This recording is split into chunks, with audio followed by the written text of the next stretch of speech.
बोलने का अवसर दिया, उसके लिए आपको धन्यवाद, जोहार।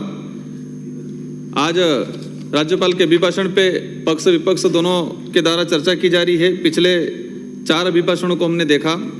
पक्ष और विपक्ष एक तरफ तारीफों का पुल बांधना ही कर्म है और धर्म है चला, और दूसरी तरफ बुराई करना ही कर्म है और यही धर्म है, ये देखने मिला मुझे 4 और ये 5वें अभिभाषण में। सभापति महोदय, मैं बता दूं, हमारी पार्टी को 10 मिनट मिले हैं। मैं आपका संरक्षण चाहूँगा, मुझे बोलने का अवसर दे। माननीय सभापति महोदय, बाकी आपकी पार्टी के सदस्य कल बोलेंगे ना, आपको 7 मिनट मिली, आप बोलिए। सर, हमें इस चेयर से ही हमें 10 मिनट दिए गए हैं अध्यक्ष महोदय द्वारा, और मैं चाहूँगा आपका संरक्षण मिले और मुझे 10 मिनट बोलने का अवसर प्रदान करें। बोलिए।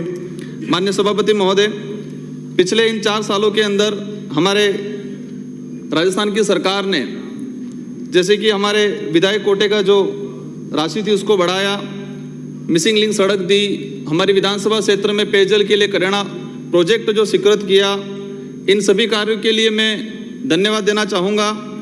साथ ही राज्य सरकार की जो योजनाएं हैं, राज्य सरकार के ये भी अभिभाषण में 15 नंबर पे लिखा गया था कि राज्य के नागरिकों के स्वास्थ्य की चिंता हमारी सरकार की सर्वोच्च प्राथमिकता, और उसी को आगे बढ़ते हैं तो चिरंजीवी योजना का काफी बखान हुआ।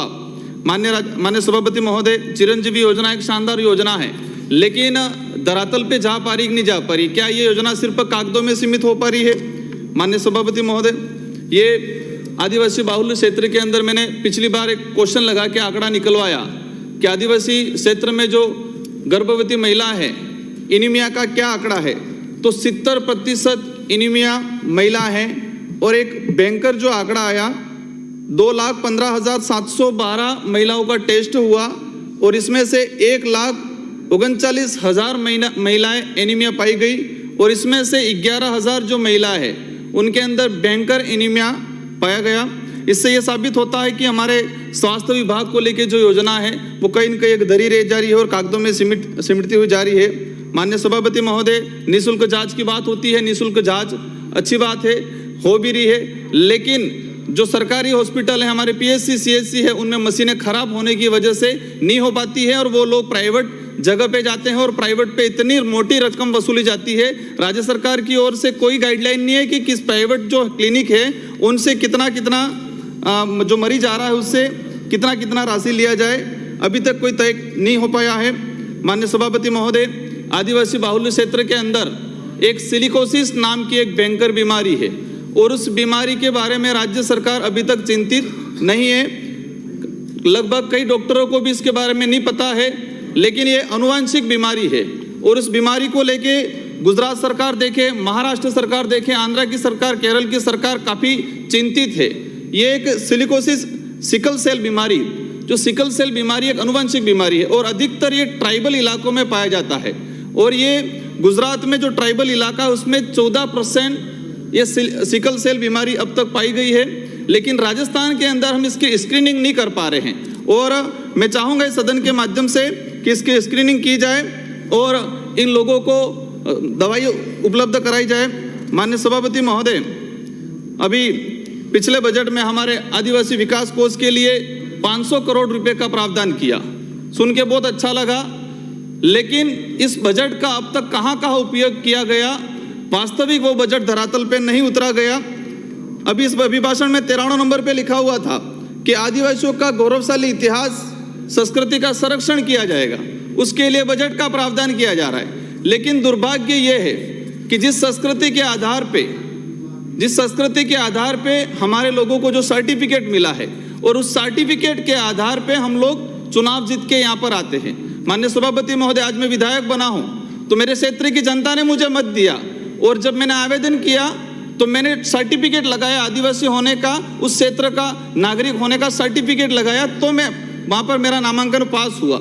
लेकिन दुर्भाग्य है कि कई इस पार्टियों में रहने वाले लोग जो सर्टिफिकेट को कम महत्व देके पार्टियों की टिकट को महत्व देते हैं, और इसी आधार पे, इसी कारण से ये इस क्षेत्र की बात होती है, आदिवासी के समाज की बात होती है, हक अधिकार की बात होती है, वो यहाँ पर आके नहीं बोल पाते हैं। लेकिन जनता समझ चुकी है, आने वाले समय में एहसास कराएगी कि टिकट महत्वपूर्ण नहीं है, 2 मिनट में समाप्त करिए अपना। सर्टिफिकेट महत्वपूर्ण है।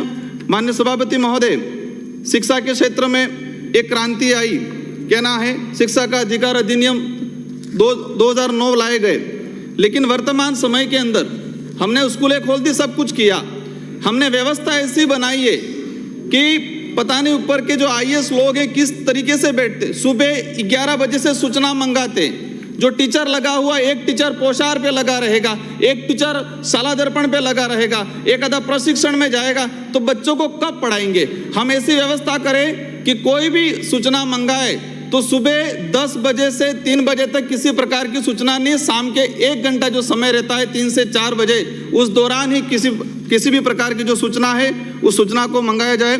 माननीय सभापति महोदय, अभी हमने कानून व्यवस्था को लेकर चर्चा हुई। कभी बार दुख होता है कि ST SC का जो है कहीं न कहीं फील करते हैं कि कांग्रेस में हम एक सेफ महसूस करते हैं लोग। कंक्लूड कर लीजिए अपना, कंक्लूड कर लीजिए। सभापति महोदय, मेरा समय अभी 6 मिनट ही हुआ है, मैं आपका संरक्षण चाहूंगा, हमारा जो समय है उसी समय में हम बोलने दिया जाए। सभापति महोदय, उधर से बात हो रही थी, कन्याकुमारी पे बात करके गुजरात में बहुत वोट ले लिए उन्होंने, लेकिन राजस्थान के अंदर ST SC पे जो मामले हो रहे, ST SC को लेके भी इंद्र कुमार मेघवाल जो पानी पीने गया उस पर अत्याचार हुआ, उसको मार डाला। कार्तिक बेल जो सिरोही में मार डाला, इस पे ना तो विपक्ष बोल रहा है न पक्ष बोल रहा है। माननीय सभापति महोदय, हम चाहेंगे कि इस सरकार में भी अगर ST SC सुरक्षित नहीं है तो आने वाले समय में ST SC के लोग कहीं न कहीं नया रास्ता देखेंगे। माननीय सभापति महोदय, पेपर लीक को लेके काफी चर्चा चली, मैं इस पे कहना चाहूंगा, राज्य सरकार ने प्रावधान किया था कि निःशुल्क बस की व्यवस्था की जाएगी, लेकिन हर बार जो हमारे डूंगरपुर के लोग उदयपुर चित्तौड़ की तरफ एग्जाम देने आते हैं, लेकिन रिटर्न जाने के लिए उनके बसों की व्यवस्था नहीं हो पाती है। माननीय सभापति महोदय, अभी पोषाहार को लेकर काफी चर्चा हुई। ICDS विभाग के द्वारा आदिवासी बाहुल्य क्षेत्र हो या कोई भी क्षेत्र हो, उसमें कुपोषित अति कुपोषित को दूर करने के लिए सरकार की कई योजना है, उस योजना के माध्यम से हम पोषाहार उपलब्ध कराते हैं, लेकिन कहीं नहीं वो पोषाहार पशु आहार बनता जा रहा है और ये वास्तविकता है, इस पे हमें ध्यान देना पड़ेगा। माननीय सभापति महोदय, मैं पंचायती राज विभाग की बात करूंगा। हमारे डूंगरपुर जिले में नरेगा की कोई योजना है, कहीं न कहीं ठप पड़ी हुई है, और उसका मूल कारण ये है कि 2 पार्टियों के द्वारा मिला हुआ जिला प्रमुख बिठाया गया है। तो राज्य सरकार मंत्री जी ध्यान दें कि डूंगरपुर जिले में पंचायती राज की योजनाओं पे ध्यान दें। माननीय सभापति महोदय, बजरी को लेकर काफी चिंतित है सदन और राज्य की जनता परेशान है। माननीय सभापति महोदय, हमारे लोग गुजरात से बिजली लाते हैं, वो बजरी 700 रुपये टन पड़ती है, तो बजरी की व्यवस्था की जाए। वैसे तस्करी हो ही रही है, जैसे गुजरात में ब्लैक मनी तैयार करने के लिए शराब पे प्रतिबंध लगाया, लेकिन आज भी शराब दबा के चल रहा है, वो ब्लैक मनी तैयार हो रही है। तो राजस्थान के अंदर भी बजरी पे प्रतिबंध लगा रखा है और दूसरी ओर एक ब्लैक मनी तैयार हो रही है। तो हम चाहेंगे जो वास्तविक जरूरत है, बहुत बहुत धन्यवाद आपका, थैंक यू, बजरी की व्यवस्था कराई जाए। माननीय सभापति महोदय, मैं लास्ट 1 मिनट, मेरे विधानसभा की कुछ डिमांड है। CSC सिमलवाड़ा को उप जिला चिकित्सालय क्रमोन्नत कराया जाए, साथ ही कन्या महाविद्यालय खोला जाए और चिखली में हमारे मुंसिफ न्यायिक मजिस्ट्रेट खोला जाए। IN ऑफिस जो दम्बोला है उसको एक्शन ऑफिस कराया जाए और जोत्री और चिखली को IN ऑफिस कराया जाए। साथ ही आदिवासी बाहुल्य क्षेत्र होने के कारण आदिवासी सांस्कृतिक केंद्र खोला जाए और करेणा से जो सिंचाई परियोजना के लिए इस बार प्रावधान किया जाए। साथ ही हमारे क्षेत्र में संत सुरमाल महाराज के अनुयायी लोग हैं ज़्यादा, तो हम चाहेंगे संत सुरमाल महाराज की भक्ति के संरक्षण के लिए केंद्र बने और साथ ही पेनोरमा विकसित किया जाए। सभापति महोदय, आपको धन्यवाद। पूरे आपने अपनी पार्टी के 10 मिनट